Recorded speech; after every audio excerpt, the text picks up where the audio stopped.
محترم سامعین، السلام علیکم ورحمۃ اللہ وبرکاتہ۔ جیسا کہ اس سے پہلے ایک ویڈیو میں ہم نے بات کی کہ ازدواجی زندگی کو کس طریقے سے خوشگوار بنایا جا سکتا ہے،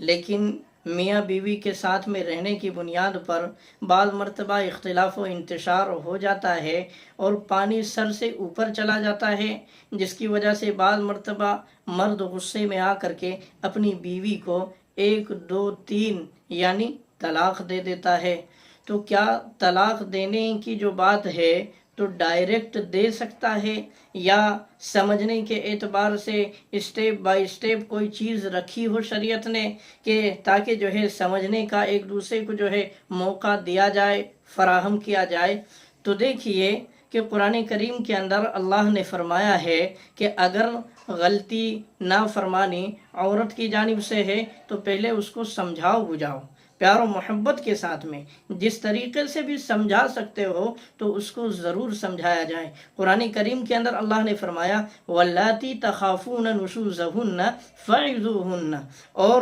وہ عورتیں کہ جن کی نافرمانی کا تمہیں ڈر ہو، اندیشہ ہو کہ وہ جو ہے کسی کے ساتھ میں منہ کالا کر رہی ہے یا کسی کے ساتھ میں اس کا چکر چل رہا ہے یا آپ کی نافرمانی کر رہی ہے یا کوئی بات میں آپ کی مخالفت کر رہی ہے، وہ ماننے کے لیے تیار نہیں ہوتی ہے، تو قرآن کریم کے اندر اللہ نے فرمایا فَعِظُوهُنَّ، تو تم ان کو نصیحت کرو، تم ان کو سمجھاؤ پیار و محبت کے ساتھ میں۔ اگر بچے ہیں تو بچوں کا واسطہ دے کر کے سمجھایا جائے، اور اگر جو ہے ان سے کوئی دوسرا اور رشتہ ہے، تعلق ہے، تو رشتہ داری کا، قرابت کا واسطہ دے کر کے سمجھایا جائے، یعنی کسی نہ کسی طریقے سے اس کو فرما برداری پر آمادہ کیا جائے کہ وہ عورت جو ہے مان جائے۔ تو فَعِظُوهُنَّ، تو تم ان کو سمجھاؤ، ان کو نصیحت کرو۔ اگر سمجھانے پر وہ مان جاتی ہے تو بہت اچھی بات ہے، اور اگر سمجھانے بجھانے پر بھی وہ نہیں مانتی ہے، اپنی نافرمانی پر جمی ہوئی ہے، اڑی ہوئی ہے، تو پھر ایسی صورت میں قرآن کریم نے دوسرا اسٹیپ بتلایا ہے وَاهْجُرُوهُنَّ فِي الْمَضَاجِعِ، کہ تم عورت کا بسترا الگ کر دو، یعنی میاں بیوی دونوں کے دونوں اب علیحدہ سوئیں گے، ایک ساتھ نہیں سوئیں گے۔ ہاں، اگر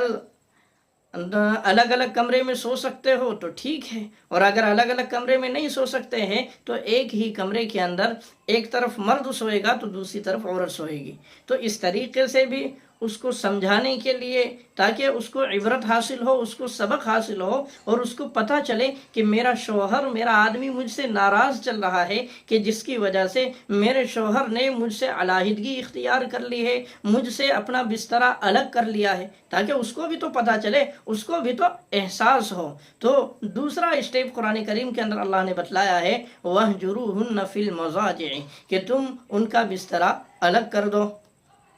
وَاضْرِبُوهُنَّ، اگر دوسری مرتبہ جو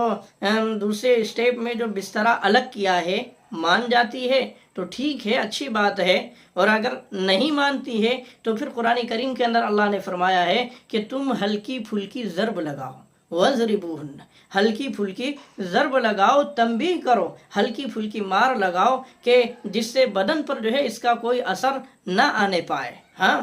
اس لیے کہ دیکھو بعض مرتبہ جو ہے لوگوں کا مزاج یہ ہوتا ہے کہ ذرا سی ان کے مزاج کے خلاف، ان کی طبیعت کے خلاف جو ہے کوئی بات ہوئی تو مرد جو ہے فوراً جو ہے اپنی بیوی کو مار دھاڑ کرنا شروع کر دیتا ہے، اس پر ظلم و زیادتی کرنا شروع کر دیتا ہے، حالانکہ یہ نہیں ہونا چاہیے۔ ہاں، تو قرآن کریم کے اندر اللہ نے تیسرا اسٹیپ بتلایا ہے کہ وَاضْرِبُوهُنَّ، کہ اگر وہ بسترا الگ کرنے سے بھی وہ نہیں مانتی ہے تو اب تیسرا اسٹیپ جو ہے اس کو ہلکی پھلکی تنبیہ کرنا ہے، ضرب لگانا ہے، اور یہ 2 اسٹیپ کے بعد میں رکھا ہے اس بنیاد پر کہ دیکھو اگر اس کے مائکے والے، یعنی لڑکی کے مائکے والے، خاندان والے آپ کو اگر یہ کہے کہ آپ نے ہماری بچی کو کیوں مارا، تو آپ یہ کہہ سکتے ہیں کہ پہلی مرتبہ میں نے پیار و محبت کے ساتھ میں اس کو سمجھانے کی کوشش کی، لیکن یہ نہیں مانی، تو اس کے نہ ماننے کی بنیاد پر پھر بسترا الگ کیا، بسترا الگ کرنے کے باوجود بھی یہ نہیں مانی،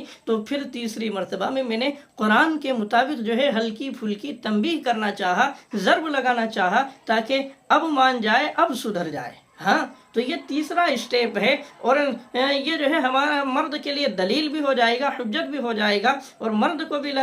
اور لڑکی کے مائکے والوں کو بھی لگے گا، اس کے بھائی کو، اس کی بہن، اس کی ماں، اس کا باپ وغیرہ جو بھی ہو، تو انہیں بھی یہ محسوس ہو جائے گا کہ نہیں، واقعتاً جو غلطی ہے وہ ہماری اپنی لڑکی کی، تاکہ وہ لوگ اس کو سمجھانے کی کوشش کریں۔ بہرحال تو 3 اسٹیپ جو ہے قرآن کریم کے اندر اللہ نے یہ بیان فرمائے ہیں۔ باقی اگر جو ہے اس کے بعد میں بھی نہیں مانتی ہے تو پھر کیا کیا جائے گا، تو اس کے بارے میں انشاءاللہ آئندہ اگلی ویڈیو کے اندر تفصیلی گفتگو کی جائے گی۔ اللہ سے دعا کیجئے کہ اللہ ہمیں شریعت کی منشا، شریعت کے مزاج کو صحیح سمجھنے والا بنائے۔ وما توفیقی الا باللہ۔